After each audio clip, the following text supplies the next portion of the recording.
Iniciamos aqui mais uma edição do Democracia pela TV Assembleia.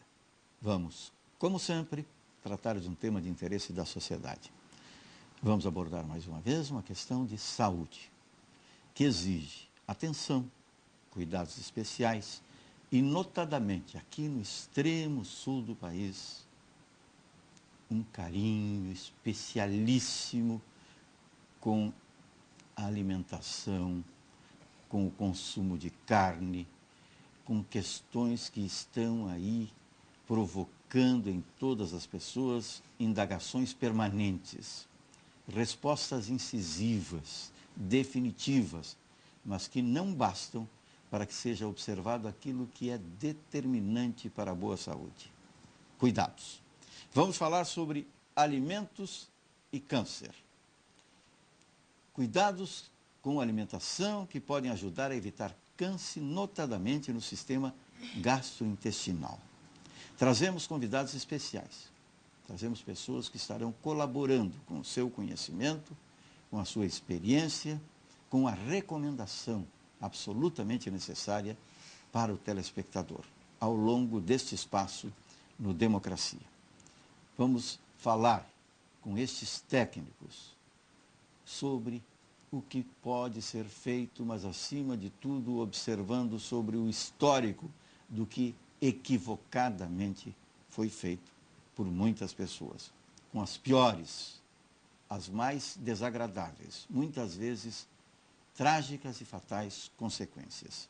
Trazemos para o Democracia de hoje a doutora Maíra Pereira Pérez, nutricionista do Instituto Câncer Mãe de Deus.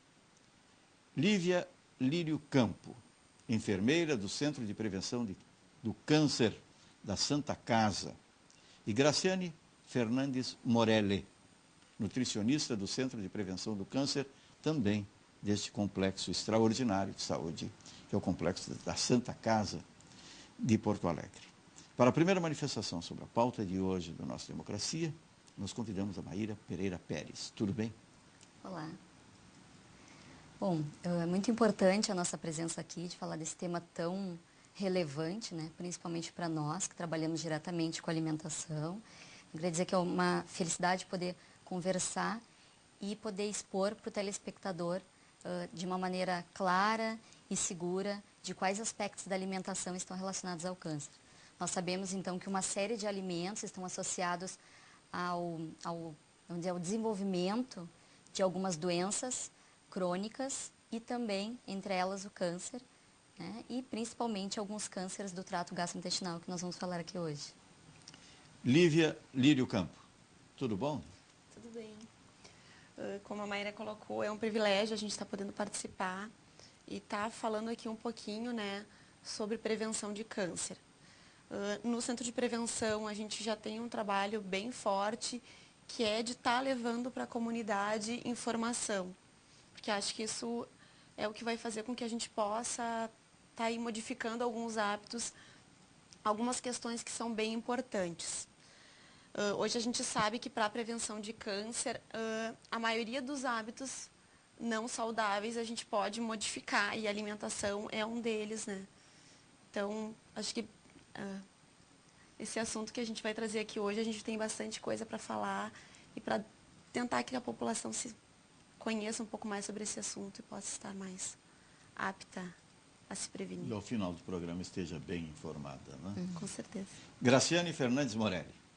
Tudo bom? É um prazer também, agradecendo já o convite, né, de nós estarmos aqui.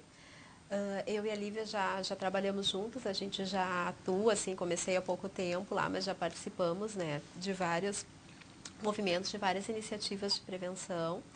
E também é sempre importante, né, a gente está sempre ressaltando e falando para a população um assunto assim que a alimentação é fundamental, né, o nosso dia a dia. Então é importante a gente estar sempre ressaltando o que é benéfico, o que pode, né, o que não pode. Muitas vezes as pessoas perguntam, isso faz bem, isso não faz, mas na realidade nada melhor do que uma alimentação saudável. E é isso, eu acho que é o foco hoje, né, da gente vai passar para a população em geral, para os telespectadores, o que é uma alimentação saudável e de que forma a gente pode estar prevenindo o câncer e também outras doenças.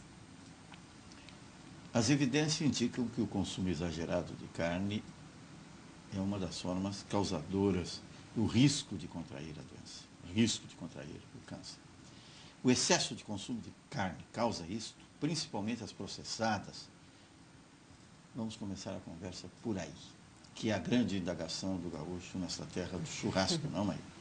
Sim. E eu vou fazer uma pergunta aqui agora que não caberia, no momento poderia ter sido feita antes, mas eu acho reprovável, inteiramente reprovável, errar o nome das pessoas. Eu tenho dito aqui Maíra, e é exatamente isso? Exatamente isso. Ah, que bom. Então vamos lá. Não quer dizer que o gaúcho tenha que deixar de comer o seu churrasco no domingo, né? Mas a gente já sabe que a carne vermelha está associada com um ambiente, né, para o desenvolvimento de uma célula cancerosa. Então, quer dizer, não é ele sozinho, não é o consumo de carne sozinha que vai fazer que o indivíduo desenvolva câncer, mas, de uma forma geral, o consumo desse alimento, da carne vermelha e das carnes processadas, dos embutidos, que contém uma série de conservantes, como os nitritos e nitratos, e aquelas carnes curadas ou defumadas, que também são processadas de uma forma que dentro delas, né, na sua crosta contém alcatrão, que é a mesma substância que também contém no tabaco, né, no cigarro. Então, essas carnes, um consumo constante, diário, não é recomendado. O que a gente sabe é que uma média de 500 gramas de carne por semana seria o ideal. Então, seriam assim, mais ou menos 2 bifes, né? Ou 2 vezes por semana, o indivíduo deveria comer carne vermelha. E essa é a média do que consome aqui em 2 dias. Exatamente, exatamente. E nos demais dias comer carnes brancas, né? Então, inserir mais o peixe na alimentação e também a carne de frango, sempre sem a pele, porque a gente associa que a gordura da carne e também a gordura que contém na pele do frango também estaria associada, né, a esse risco. Sobre isto, nós temos que falar mais uma vez do que foi dito pela Graciane, hábitos, né? É uma questão cultural, né? Nós temos um hábito muito prevalente aqui no Sul, até pelo churrasco, no alto consumo de carne vermelha. E como a Maíra falou, assim, não é que não possa, né? Eu acho que tudo que é moderado, ou seja, né, variado, é mais saudável. Então, assim, se nós variarmos o consumo da carne, a gente vai comer o nosso churrasco, mas se a gente variar com uma carne com menos gordura, como o peixe, como o frango sem a pele, a gente vai ter uma alimentação variada e mais equilibrada e mais saudável. E não vamos deixar também de consumir o nosso churrasco, porém com moderação. Nós falamos da moderação sempre e buscamos os exemplos, né? Quando as pessoas dizem assim, o gaúcho come mal, o brasileiro não sabe se alimentar. E busca exemplo de longevidade para confirmar essa assertiva. E falam sempre nos japoneses. Mas os japoneses também comem mal, né? A culinária japonesa também é muito baseada em conservas, em sal. E isso é prejudicial, precisa ser dito, né? O melhor exemplo é seguir as regras adequadas para cada lugar. Exato. E não buscar esses exemplos de fora, né? Exatamente. As três Sim. conversam a partir de agora com o telespectador sobre as suas experiências, sobre este conhecimento e principalmente levando essas recomendações e derrubando esses tabus, né? Que na verdade a gente percebe, né, que na população asiática tem sim um aumento no número de casos de câncer gástrico em função desta alimentação rica em conservantes, em alimentos defumados. Como a Maíra colocou, né, pelo próprio alcatrão que fica presente nessa alimentação. Então, na verdade, se a gente for focar em todas as populações, a gente consegue perceber que determinados tipos de câncer a gente consegue associar a alguns hábitos culturais. Porque, na verdade, o que nos faz mal é aquilo que a gente tem como hábito, o que a gente faz todos os dias, né? Não as coisas que a gente faz eventualmente. Então, por isso, essa importância de ter uma alimentação variada e conseguir, no dia a dia, modificar dentro de casa. As pessoas hoje não sentam também mais à mesa para comer, elas se alimentam muito na rua, pela rotina, pelo estilo de vida que se modificou. Então, acho que é importante a gente pensar num conjunto todo, de ter um estilo de vida saudável. que é isso que a gente tem que tentar modificar. E Na as verdade, pessoas comem é um muito, conjunto, né? comem muito fora de casa, né? E quando vão comer em casa, comem com muita pressa. E se não, Sim. e se comem com pressa, a mastigação não é a ideal, não é? Esses hábitos também que precisam ser retomados e esclarecidos, você não acha, Maíra? Acredito que sim. É que a Lívia está falando que, na verdade, independente da cultura, a gente tem que ter um conjunto de hábitos saudáveis, né? O que seriam eles, então? As diretrizes já internacionais falam sobre isso. Seria assim, então, manter o seu peso saudável, né? Então, a obesidade, a gente sabe que está associada também a alguns tipos de câncer e de outras doenças. Então, manter o seu peso dentro da normalidade, né? Um peso saudável para os indivíduos. Manter um consumo baixo, então, dessas carnes que nós já conversamos. Também um consumo reduzido de alimentos salgados e alimentos conservados em sal, né? O uso do sal em excesso dos peixes salgados, né? Também teria um risco, um aumento de risco. Dentro disso, manter um aumento do consumo de frutas e verduras. Então, para aumentar o consumo de fibras na alimentação também seria muito importante. Junto com isso, também manter uma atividade física regular, isso está dentro dos hábitos saudáveis, né, que nós estávamos falando. Então, manter atividade física e, dentro de tudo isso, uma alimentação equilibrada e balanceada, né? A alimentação equilibrada é a recomendação, mas como alcançar esta alimentação equilibrada sem uma orientação específica? As pessoas não podem fazer por instinto, né? Não pode fazer a intuição. A intuição é muito importante em tudo, mas nesse caso não, né? Na realidade, se... eu ia comentar. Na realidade, eu acho assim, uma alimentação variada seria assim, ter carboidrato, proteína, né, vitaminas e minerais. Aí como ter isso, né? Se pegar uma porção de carboidrato, como exemplo, o arroz, né, uma porção de proteína, uma carne magra, de preferência, legumes e verduras, uma sobremesa fruta, ou colocar um suco de fruta, tu consegue ter uma alimentação equilibrada sem uma orientação específica. Como tu tinhas comentado, e antes a gente comentou também sobre comer fora. É possível se alimentar fora e escolher o que tu vai comer fora, né? Existem muitos buffets, né, com saladas variadas, né, que sempre vai ter uma porção de arroz. Hoje a gente encontra alguns locais com arroz integral também, com alimentos integrais. Então, na hora de comer fora, né, tá no trabalho, no intervalo de almoço, é possível escolher uma alimentação variada, né? É só montar um prato saudável. Claro que às vezes não resiste, tem uma sobremesa gostosa ou tem uma lasanha lá no buffet, vai optar por aquele alimento, né, mais saboroso. E é difícil resistir Resistir às ao tentações, estímulo né? visual, Resistir às né? tentações do Exato. Que são colocados estrategicamente nos Mas bufês, tudo é uma né? questão de hábito e de cultura. Então, assim, se criar um hábito saudável, fica mais fácil. Acho que, na verdade, quando a gente fala em alimentação saudável, pela experiência que nós temos no Centro de Prevenção com a comunidade, e a gente senta para conversar e discutir sobre essas questões, as pessoas sabem o que é saudável e o que não é. O que é mais saudável, o que é menos saudável, qual seria uma alimentação mais adequada. As pessoas têm esse conhecimento. Na verdade, o profissional te orienta em questão de quantidades, que daí é uma questão de personalizar, assim, uma dieta, enfim. Mas a comunidade tem, na verdade a gente sabe o que faz bem e o que não faz. E quando a gente se cuida dessa forma, a gente acaba prevenindo uma série de outras doenças, né? Então, acho que essa consciência as pessoas já estão tendo, os hábitos já estão se modificando bastante, sem que as pessoas procurem os profissionais, na verdade, porque elas conseguem chegar num local e optar por um prato mais saudável.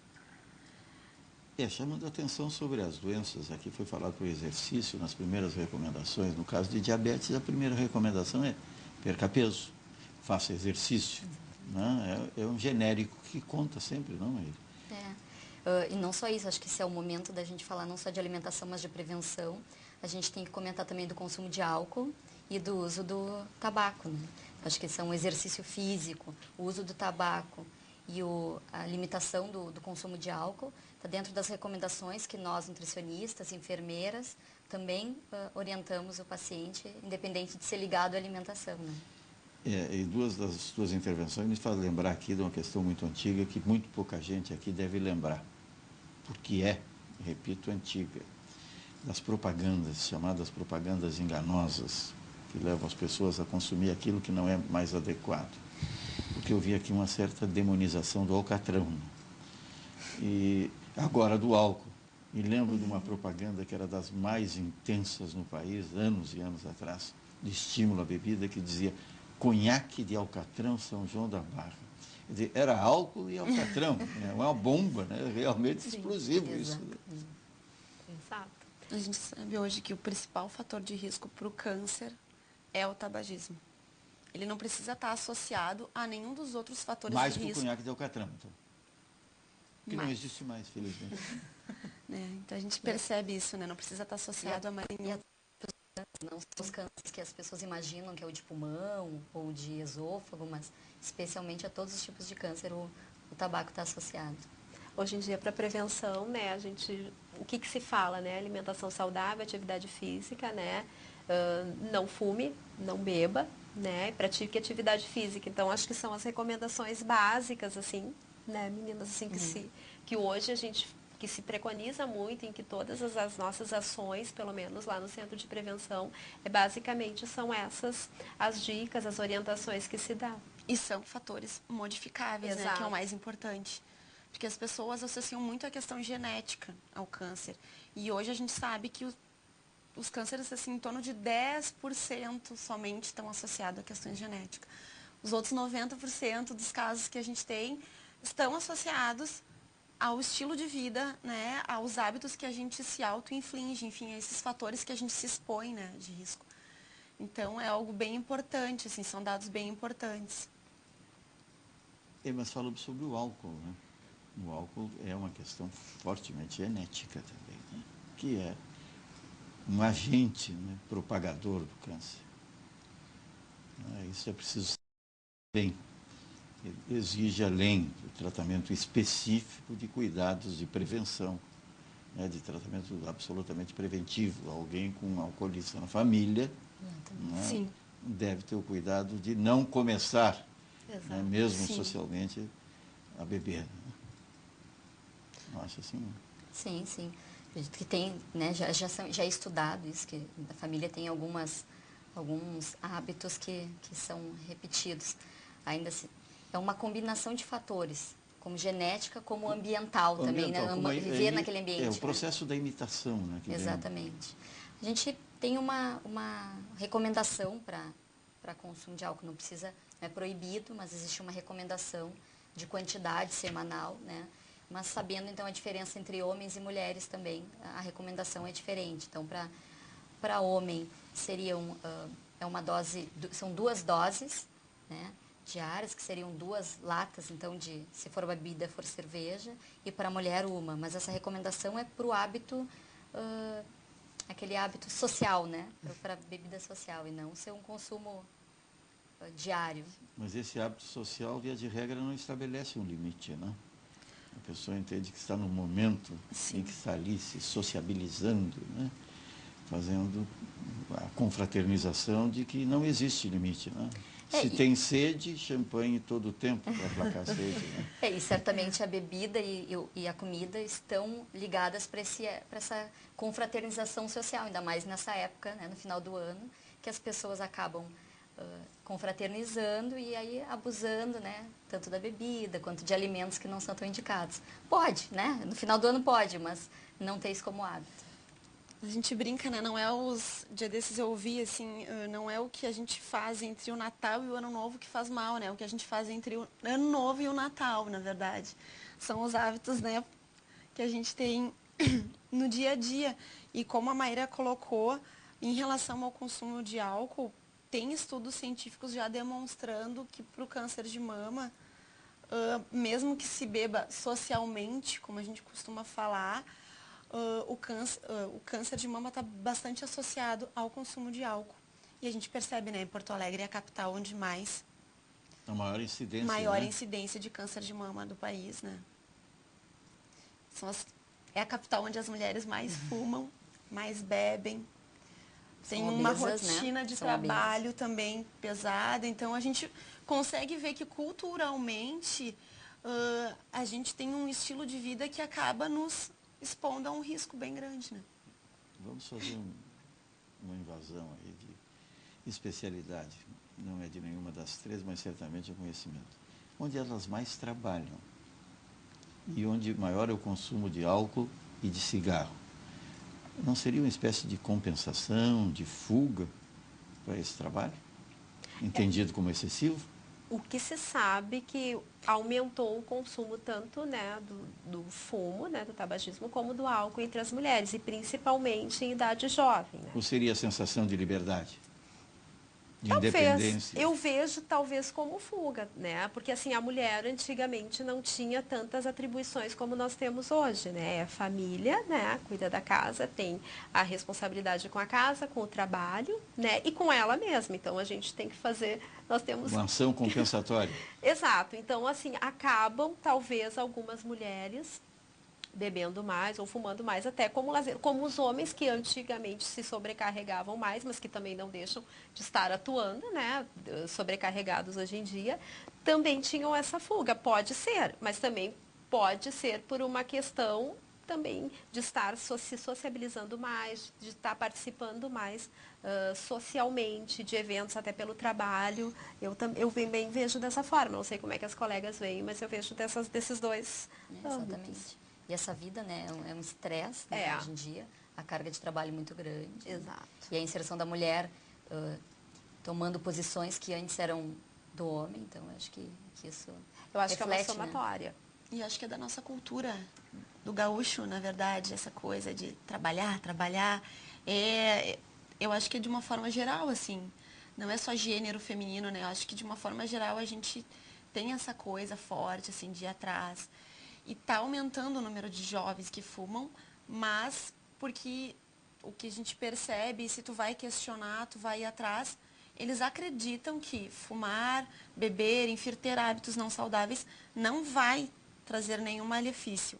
E, em relação ao cigarro, isso já foi visto, já foi estudado, e eles falam claramente, não vai me fazer nenhum mal, não vai ter nenhum prejuízo para a minha saúde. Eles têm essa crença, os jovens, né? Então a gente vê que apesar de ser uma juventude que vem cheia de informação, né, que tem bastante acesso, eles acabam tendo essa fuga aí de ideias.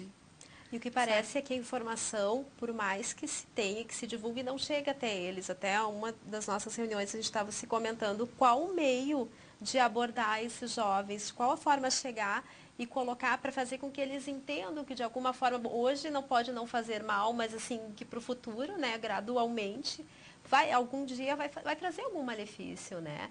Então não se sabe assim como agir, qual tipo de ação assim hoje para chegar até esses jovens, de que forma clara conseguir esclarecer com que eles entendam isso, né? E realmente eles têm muito acesso à informação, mas parece que não absorvem. O acesso, talvez a velocidade impeça, né, a reflexão sobre a informação que é Exato. recebida, não é? Pode ser exatamente isso. Existe aquela diferença muito grande entre o velho, a meia-idade e o jovem, não é? Sabe-se que o velho, por velho, acaba duvidando e achando que tudo é possível. Na meia-idade também se estabelece o conhecimento e algumas dúvidas. Agora o jovem não, o jovem sabe tudo, né? Por isso ele sabe que não vai ser atingido pelos malefícios do fumo, do álcool, né? da forma de viver, né? Perigosamente, que é sempre uma excitação, é natural da idade. Sim. Né? E o que é preciso é que se repita a orientação para que não fique o desconhecimento. Exato. Mas acreditar que os hábitos vão mudar também fica difícil. A sociedade já está trabalhando em cima disso, né? Então, evitando que se fume nos ambientes fechados. O Hospital Mãe de Deus, qual eu trabalho, já é o hospital livre do tabaco. Então, não pode se fumar nas redondezas, na quadra do hospital, e nem mesmo fumar dentro do hospital. Aquele funcionário que ainda tem o hábito de fumar acaba sendo obrigado a sair, se afastar do ambiente de trabalho para poder fumar no cigarro naquele momento que ele costuma fumar. Então a gente vai trabalhando dentro da sociedade, né? E isso acontece em todos os lugares fechados, em outros hospitais também. Então, trabalhando esse hábito, né, desde cedo, talvez. Na Santa Casa também esse tipo de ação acontece, lá também, né, um hospital livre de tabaco, existe uma campanha contra o tabagismo, também é proibido fumar dentro, né, da instituição, o que também faz com que os funcionários também se obriguem, né, a não ter esse hábito lá. Se conscientizem. Né? Isso, existe um grupo do tabagismo, né, as colegas que participam, elas abordam se as pessoas estão fumando, né, dentro da instituição, para que não fumem. É feito todo um trabalho, assim, bem intensivo, bem bacana. Claro que, e também a gente oferece o tratamento, né? Exato. Para a comunidade externa, comunidade interna e familiares. O público interno também. Interno Sim. também. Tem 3 grupos na Santa Casa de tabagismo, né? E um deles é para familiares e funcionários. Não. Tá bem. E não, como a Graciele falou, né? O grupo, na verdade, de tabagismo faz rondas dentro da Santa Casa, em que a gente se encontra alguma pessoa fumando, a gente conversa com ela, orienta, enfim, né? Para que apague o cigarro, que não pode. Mas isso é via de regra com o público externo, né? Que acontece. Sim. Interno, não. Olha, Eventualmente. pode acontecer, eventualmente, às vezes acontece, funcionários novos, enfim, a gente tem que estar sempre orientando, reorientando. A gente sabe que o tabagismo, ele é uma dependência química, então a gente tem que tratar dessa forma também. A gente não pode ver as pessoas como, está querendo burlar uma regra, não quer parar de fumar porque não tem vontade, é preguiçoso. Não é. É uma dependência química como dependência de outros tipos de drogas, né? A diferença é que é lícito, mas é uma dependência química e a nicotina provoca uma dependência pesada, semelhante à heroína. Então, não é fácil parar de fumar. É bem difícil. Então, o ideal é não começar. Então, acho que a gente conversa e o ideal é, não sei, a conclusão que se chega daqui a pouco é que a gente tem que começar a abordar os bem mais jovens, 6, 7 anos de idade, para se fazer um trabalho de prevenção. Não sei se é essa experiência. Para quem é fácil parar de fumar é aquele que parou várias vezes. Né? É fácil parar, fácil voltar, você vai ficando tudo fácil. Nós estamos chegando ao final do primeiro bloco do Democracia aqui pela TV Assembleia, quando falamos sobre alimentos e câncer. Enfermeira do Centro de Prevenção do Câncer da Santa Casa é a Lívia Lírio Campo. Eu não perguntei ainda, mas tenho 10 segundos para ter a resposta aqui. Esse Centro de Prevenção do Câncer é aquele centro que homenageia a memória do Dr. Edgar de Fenterra, não é? Não. Ali na Santa Casa, mas tem ali, nesta área do câncer, uma homenagem, Sim. Um espaço destinado a ele. Voltaremos já.